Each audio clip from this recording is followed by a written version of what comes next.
पाकिस्तान की कोशिशें रंग ले आईं। मशरिक़ वुस्ता में अमन का ख्वाब ताबीर के करीब। वज़ीर-ए-आज़म ने ईरान और अमरीका के दरमियान अमन मुआहदे के हतमी और बाहमी मतन पर इत्तेफाक की तस्दीक कर दी। कहा, पाकिस्तान दोनों फरीकैन से मिलकर अगले मराहिल को हतमी शक्ल दे रहा है। अमन आज जितना करीब है इससे पहले कभी नहीं था। कुछ लोग मुआहदा साबुटाज करने के लिए गलत मालूमात फैला रहे हैं। शहबाज शरीफ ने पैगाम में अमरीकी और ईरानी सदूर को टैग भी कर दिया। ज़राए के मुताबिक शहबाज शरीफ की जनीवा रवानगी का इम्कान।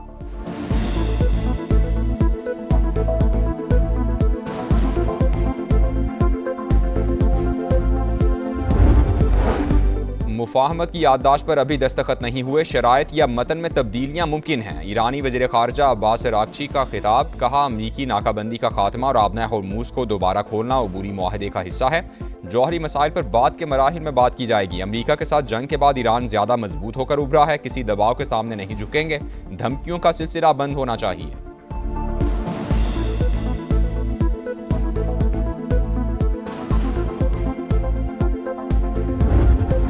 खित्ते में अमन का क़याम करीब। अमरीकी सदर ने ईरानी वज़ीर ख़ारजा की सोशल मीडिया पोस्ट को शेयर कर दिया। मीडिया से गुफ्तगू में कहा, ईरान के साथ मुआहदे पर वीकेंड या पीर तक दस्तखत हो सकते हैं। अमरीकी ओहदेदार के मुताबिक ईरान की अफजूदा यूरेनियम तल्फ करने और मुल्क से निकालने पर इत्तेफाक हो चुका।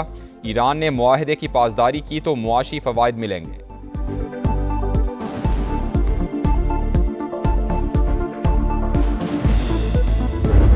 Yeah, so he told me yesterday it was all wrapped up was the exact term that he used. He really felt confident this time that a deal was close. And what I learned from officials just now was that what's really making this time stand out is that we actually have a physical piece of paper that, according to my sources, will be called the Islamabad Memorandum of Understanding. सदर Trump ने कल बताया कि deal के बहुत करीब हैं। इस्लामाबाद मुफाहमत की याददाश्त पहले से बहुत मुख्तलिफ है। बहुत से मामलात MOU का हिस्सा 60 रोज़ में तफसीलात तय होंगी। अमरीकी सहाफ़ी कैटलिन डॉम्बास का समा को खुसूसी इंटरव्यू। बताया, अमरीका ठोस इक़दामात चाहता है। ईरान के लिए रियायतें भी डील में शामिल हैं।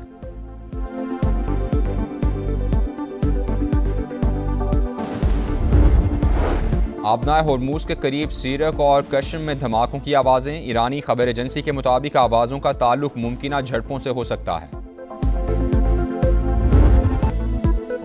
बजट आया, महंगाई लाया। अवामी तवक्कुआत लफ्ज़ों के हेर फेर में दब गईं। विफाकी बजट में 15,264 अरब के टैक्स अहदाफ, 650 अरब के इक़दामात में 150 अरब के नए टैक्सेस शामिल। रिटेल पैकिंग में फ़रोख्त होने वाली अशिया जद में आएंगी।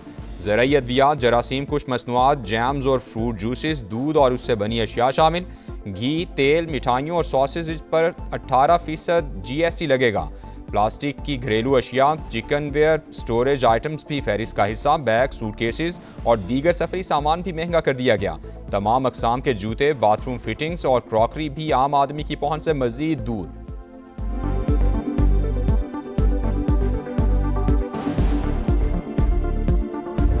महंगाई की वजह से तनख्वाहदार तबके की मुश्किलात में इजाफा हुआ है, जिसका हमें इदराक है। सरकारी मुलाजमीन की तनख्वाहों में 7% इजाफा किया जा रहा है और रिटायर्ड मुलाजमीन की पेंशन में भी 7% इजाफे करने की तजवीज़ है। इसी तरह कम से कम तनख्वाह तो मिनिमम वेज में 10% इजाफा करने की तजवीज़ है। हुकूमत ने आमदनी की 4 स्लैब के तनख्वाहदार अफराद को रिलीफ फराहम करने का फैसला किया है। माली साल 2026-27 के लिए 7,020 अरब रुपए खसारे का बजट पेश। मजमूई हजम 18,771 अरब। सरकारी मुलाजमीन की तनख्वाहों और पेंशन में 7% इजाफा। कम अज कम माहाना उजरत 10% बढ़ाने का ऐलान। इनकम टैक्स स्लैब्स की तादाद 6 से बढ़ाकर 8 कर दी गई। सालाना 6 लाख रुपए आमदन टैक्स फ्री करार। 6 से 12 लाख रुपए कमाने वालों को 1% टैक्स देना होगा। सालाना 22 से 32 लाख आमदन पर टैक्स वसूली की शरह 23 से कम करके 20 कर दी गई। सालाना 32 से 41 लाख रुपए कमाने वालों से 30 के बजाय 25% टैक्स लिया जाएगा। 41 से 56 लाख रुपए कमाई पर 35 के बजाय 29% टैक्स लिया जाएगा। 56 से 70 लाख इनकम पर टैक्स की शरह 35 के बजाय 32% होगी। 50 करोड़ से ज़ायद सालाना आमदन पर सुपर टैक्स की शरह 10 से कम करके 8% कर दी गई। 15 से 50 करोड़ सालाना आमदन पर सुपर टैक्स नहीं लगेगा। वज़ीर ख़जाना की तकरीर के दौरान ऑपोजिशन का शोर शराबा। बजट की कॉपीज फाड़ दी। नामंजूर नामंजूर के नारे। स्पीकर डाइस का घेराव भी किया।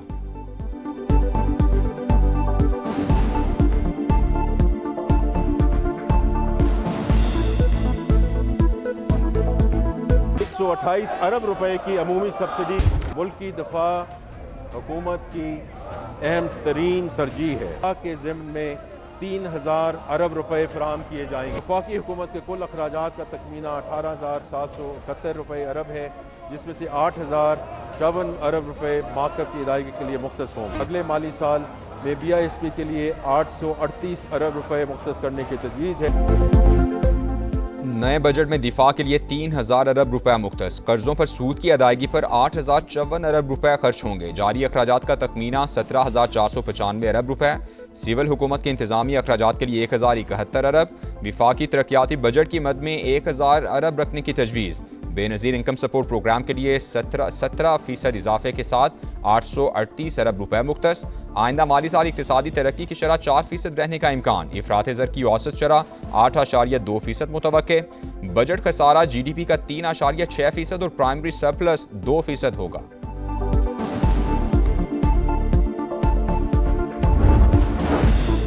हुकूमत का तामीराती शोबे के लिए मुराद का ऐलान। जायदाद की मुंतकली पर आयद विद होल्डिंग टैक्स में कमी। फाइलर्स के लिए जायदाद खरीदारी पर टैक्स 2.5% से कम करके 1.25% कर दिया गया। फाइलर्स की जायदाद फरोख्त पर 5.5 के बजाय 2.75% टैक्स वसूल किया जाएगा। गैर मुल्की असासों पर कैपिटल वैल्यू टैक्स का खत्म कर दिया गया।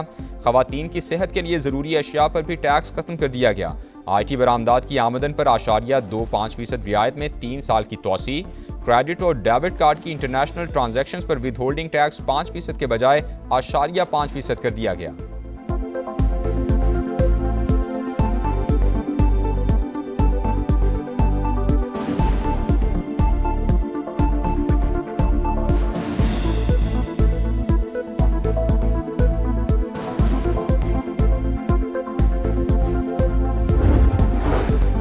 विफाकी तरक्याती प्रोग्राम में शाहराहों, रेल और बंदरगाहों की तरक्की तरजीहात करार। नकल व हमल के ढांचे की बेहतरी के लिए 365 अरब रुपए मुख्तस। कराची चमन शाहराह N25 को 2 रोया करने के लिए 100 अरब रुपए खर्च होंगे। मोटरवे M6 पर 30 अरब की सरमायाकारी की जाएगी। ML1 के कराची रोहड़ी सेक्शन के लिए 25 अरब। ट्रांसपोर्ट के दीगर मनसूबों और बंदरगाहों के बुनियादी ढांचे के लिए 93 अरब रुपए तजवीज़।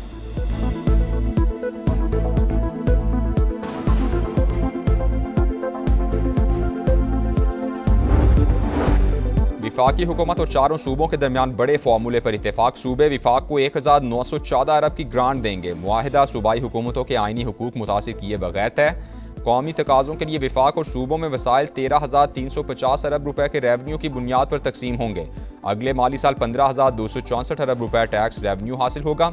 इजाफी रकम ग्रांट्स की शक्ल में विफाकी हुकूमत के लिए दस्तियाब होगी। विफाकी काबिल तकसीम महासिल में सूबाई हुकूमतों का हिस्सा 7वें NFC अवार्ड के मुताबिक रहेगा।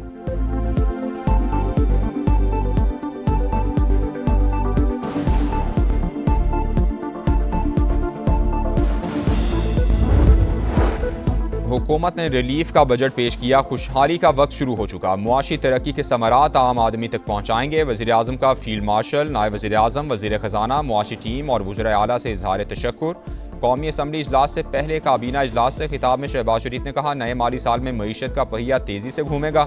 दिफा और वाटर सिक्योरिटी के चैलेंजेस से निमटने के लिए तैयार हैं। सिक्योरिटी मजबूत ना हो तो तरक्की तो दूर, कोई कौम खुद को नहीं संभाल सकती।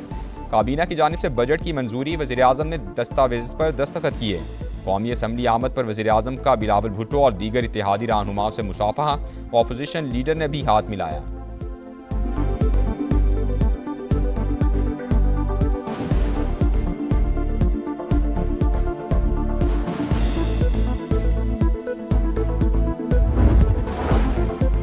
वज़ीर आज़म का हुकूमत की मालियाती टीम को कामयाब बजट पेश करने पर खिराज तहसीन। बजट की तैयारी और पेश करने पर मुआशी टीम की काविशों को सराहा। कहा, मौजूदा हालात में बजट की तैयारी पूरी टीम की अंत तक मेहनत और बाहमी ताउन का नतीजा है।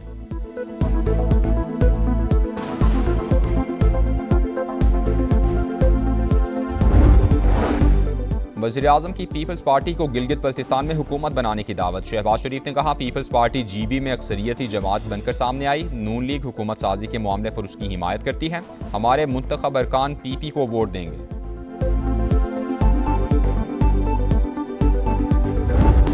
मुत्तहदा अरब इमारात ने ईरान को फंड्स मुंतकिल करने की खबरें मुस्तरद कर दी। UAE हुकाम के मुताबिक ईरान के मुंजमद असासे जारी या मुंतकिल नहीं किए गए। ईरानी फंड्स की मुंतकली का दावा बेबुनियाद है। हुकूमत का पेट्रोल 4 रुपये और डीजल 2 रुपये लीटर सस्ता करने का ऐलान। पेट्रोल की नई कीमत 373 रुपये 78 पैसे फी लीटर मुकर्रर। हाई स्पीड डीजल के नर्ख 378 रुपये 78 पैसे हो गए। नई कीमतों का इतलाक हो गया।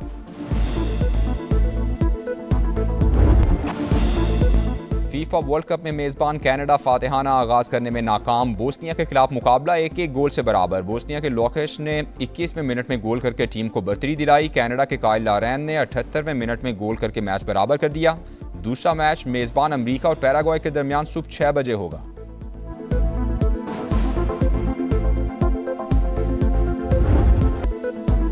जगमगाते स्टेज पर झिलमिलाते सितारे, हल्ला गुल्ला और मौज मस्ती, हर रंग की अपनी तरंग। फुटबॉल वर्ल्ड कप के संग मेगा इवेंट की दूसरी इफ्तिताही तकरीब। मैक्सिको के बाद टोरंटो में रौनकों भरा मेला। नामवर गुलकारों ने आवाज़ और म्यूजिक से सहर तारी कर दिया। नोरा फतेही की सुपरहिट परफॉर्मेंस, शायकीन झूम उठे। इवेंट की तीसरी तकरीब चंद घंटों बाद लॉस एंजल्स में होगी।